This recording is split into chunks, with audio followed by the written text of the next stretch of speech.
అస్సలాముఅలైకుం. Hi అండి అందరికీ. Welcome back to my channel. అందరికీ నమస్తే. ఈరోజు నేను బోటి భాజీ చేశానండి. బోటి భాజీ అంటే గోంగూర, భాజీ అంటే గోంగూర అండి. గోంగూర తీసుకున్నాను. ఈ గోంగూరలో బోటి వేసి చేశాను. దీనికి ముందుగా ఈ బోటి క్లీన్ చేయాలండి. ఈ బోటీలో ఫస్ట్ వేడి నీళ్ళల్లో వేసేసేయాలి. ఈ బోటిని ఇలా వేడి నీళ్ళల్లో వేసి ఒక 2 మినిట్స్ పెట్టి దీన్ని క్లీన్ చేయాలి.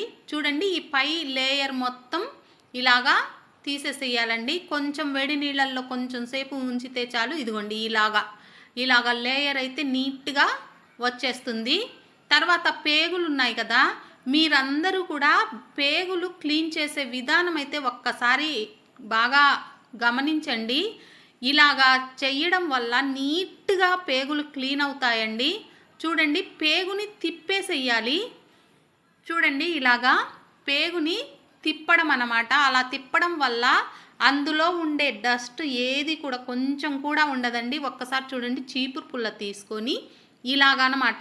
పైపింగ్ కూడా ఇలాగే చేస్తారండి. చూడండి, ఇలాగా చాలా ఈజీ అండి. తిప్పడం అయితే చాలా ఈజీ. ఇదిగోండి, ఇలాగా తిప్పేస్తే ఇంకా మొత్తం క్లీన్ అయిపోతుంది. మనము పేగులు మొత్తం పట్టుకొని క్లీన్ చేస్తే అవి సరిగ్గా క్లీన్ అవ్వదండి. అందుకు చూసారా, ప్రతి పేగుని కూడా ఇలాగా తీసి క్లీన్ చేయడం వల్ల నీట్గా వచ్చేసిద్దండి. మీరందరూ కూడా ఒక్కసారి ఇలా ట్రై చేయండి. ఈ క్లీన్ చేయడం అయితే మా అత్తయ్యే చేస్తారు. చూడండి,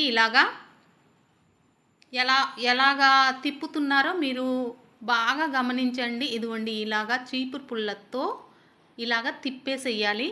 మీరందరూ కూడా ఈ విధానం అయితే ఒకసారి ట్రై చేయండి. ఇలా తిప్పి క్లీన్ చేయడం అయితే చూడండి, ఒకసారి నీట్గా వచ్చిద్దండి. అందులో ఏమీ లేకుండా నీట్గా వచ్చిద్ది. దీన్ని ఇంకా కడిగి కట్ చేసి శుభ్రం చేసుకోవాలి. ఇప్పుడు ఈ కట్ చేసిన దాన్ని నేను మళ్ళీ మంచినీళ్ళతో కడుక్కుంటానండి. ఎందుకంటే ఇందులో వాటర్ నిలబడిపోయిద్ది. ఇంకా సపరేట్ వాటర్ పోయాల్సిన అవసరం లేదు. అందుకని నేను మంచినీళ్ళతో మళ్ళీ 2-3 సార్లు కడుగుతాను.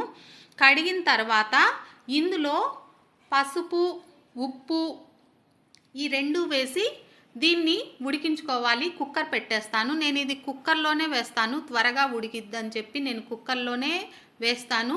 కుక్కర్లో వేసి కనీసం 5 విజిల్స్ వచ్చేదాకా ఉంచుతానండి. బాగా ఉడికిపోవాలి అని 5 విజిల్స్ వచ్చిన తర్వాత తీస్తాను. అది ఉడికేంత వరకు గోంగూరని ఉడికించుకోవాలి. ఇందులో పచ్చిమిర్చి వేసి తర్వాత గోంగూర బాగా కడిగి శుభ్రం చేసుకున్న గోంగూర అండి. నేను గోంగూర ఆకుకూరలు ఏవి కూడా కొద్దిగా ఉప్పు నీళ్ళల్లో వేసి క్లీన్ చేసుకుంటాను. చూడండి, నేను కుండలో వేస్తున్నాను. కుండలో వేస్తే కొంచెం టేస్ట్ బాగా వస్తుంది. తర్వాత ఎనుపుకోవడానికి కూడా బాగా ఉంటుందండి. ఇందులోనే టమోటా వేసి పసుపు వేసి స్టవ్ మీద పెట్టేసేయాలి. ఇందులో ఆయిల్ అది ఏమీ వేయట్లేదు, మీరు గమనించండి. చూసారా, స్టవ్ మీద పెట్టేసి ఇందులో కొద్దిగా వాటర్ వేయాలండి. ఆ వాటర్ వేసే వీడియో అయితే నేను చూపించలేదు మీకు. చూడండి, కొద్దిగా వాటర్ వేసి స్టవ్ పెట్టేసేయాలి. ఉడికిపోయిందండి గోంగూర అయితే. అది ఎనిపి పక్కన పెట్టుకోవాలి. ఇప్పుడు ఇది ఉడికిపోయింది. చూసారా, 5 విజిల్స్ వచ్చేసాయి. ఈ బోటి అయితే ఉడికింది. చూడండి, ఎక్కువ బోటి ఉంది కదా, ఇది మొత్తం వండితే ఎక్కువ అవుతుందండి మాకు. అందుకని నేను ఎంత కావాలో అంత ఉంచి మిగిలిన బోటి తీసేసి నేను ఫ్రిడ్జ్లో అయితే పెట్టేసుకుంటాను. ఇందులో నుండి వాటర్ మొత్తం ఇలా వంపి పక్కన పెట్టుకోవాలండి. ఇవి పడేయకూడదు. తర్వాత మనం కర్రీలో వేయడానికి అది పక్కన పెట్టేసేయాలి. చూడండి, మొత్తం వంపేశాను కదా, ఈ బోటి ఎక్కువ ఉంది. నేను ఇప్పుడు తీసేసి ఎంత వండాలో అంతే ఈ కుక్కర్లో పెట్టి మిగిలింది ఫ్రిడ్జ్లో పెట్టుకుంటాను. మళ్ళీ రెండో రోజు నేను దాన్ని వండుకుంటానండి. చూసారా, ఇది సరిపోతుంది. ఇందులో 3 చెంచాలు ఆయిల్ వేసుకున్నాను.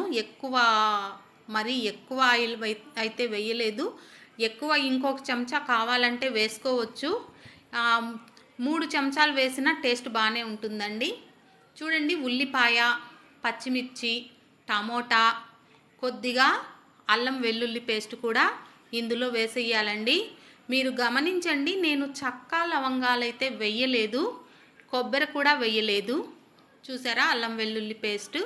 ఇందులోనే కొద్దిగా కారం అండి. ఇంకా పసుపు వేయాల్సిన అవసరం అయితే లేదు, ఎందుకంటే మనము ముందుగానే పసుపు వేసి దీన్ని బాగా ఉడికించుకున్నాం కాబట్టి ఇంకా పసుపు వేయాల్సిన అవసరం అయితే లేదండి. కారం వేసేసాను చూడండి. ఇది మొత్తం కలిపి నేను మళ్ళీ ఒక్క విజిల్ రాణిస్తానండి. కుక్కర్ పెట్టేసి కొత్తిమీర కూడా వేసేస్తున్నాను చూడండి. ఇది మొత్తం వేసి కొద్దిగా కలుపుకోవాలి. ఇలాగా కొద్దిగా కలుపుకొని ఒకే ఒక్క విజిల్ అండి, అలా ఇంకొక విజిల్ వచ్చేంత వరకు ఉంచితే ఈ కర్రీ అనేది బాగా దగ్గర పడిపోతుంది. ఈ టమోటాలన్నీ బాగా మగ్గుతాయండి. ఇలా ఉడికించే బదులు ఒక్క విజిల్ రానిస్తే చాలు. చూడండి, నేనైతే దీనికి మూత పెట్టేస్తాను.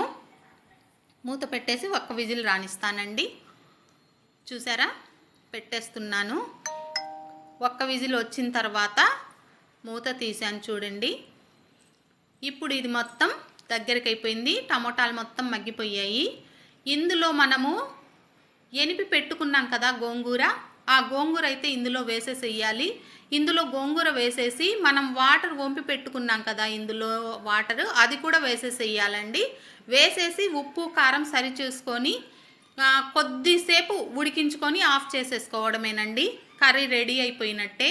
చూసారా, గోంగూర ఎనిపి కుండలో కదండి, బాగా బాగా ఎనపడానికైతే చాలా ఫ్రీగా ఉంటుంది. కుండలో త్వరగా అవుతుందండి. చూడండి, ఇది మొత్తం వేసేసి ఇందులో మనం తీసి పెట్టుకున్న వాటర్ వేయాలండి. మీ అందరూ కూడా నా వీడియోస్ చూస్తూ ఉండండి. సబ్స్క్రైబ్ చేయండి, షేర్ చేయండి, లైక్ చేయండి. నా వీడియోస్ మీకు నచ్చుతాయి అని అనుకుంటున్నానండి. ఎందుకంటే అన్నీ సింపుల్ ప్రాసెస్లో చూపిస్తాను. ఎక్కువ ఐటమ్స్ కూడా నేను వాడను. మీరందరూ కూడా గమనించండి, నేను చేసే ప్రతి వంటకం కూడా. చాలామంది చూస్తున్నారండి, కాకపోతే సబ్స్క్రైబ్ చెయ్యట్లేదు. చూసే వాళ్ళందరూ కూడా సబ్స్క్రైబ్ చేయడానికి ట్రై చేయండి. చూడండి, ఇవి మొత్తం వేసేసి కొద్దిగా కొంచెం సేపు ఉడికించుకోవాలండి. ఇది చూసారా, ఇప్పుడు నేను దీంట్లో ఉప్పు కారం ఒకసారి చూసుకొని ఏదైతే తగ్గిందో అది వేసి సర్వ్ చేసుకోవాలి. ఇందులో కొద్దిగా ఉప్పు తగ్గిందని నేను మళ్ళీ కొద్దిగా ఉప్పు వేశాను. కారం అయితే సరిపోయింది. మొత్తం ఉడికించుకొని కొద్దిగా కొత్తిమీర వేసేసి ఒక గిన్నెలోకి తీసేసుకోవడమేనండి. ఇదైతే టేస్ట్ చాలా బాగుంటుంది. ఈ గోంగూర, బోటి గోంగూర ఇవాళ చేసి రేపు తింటే ఇంకా టేస్ట్ సూపర్గా ఉంటుందండి.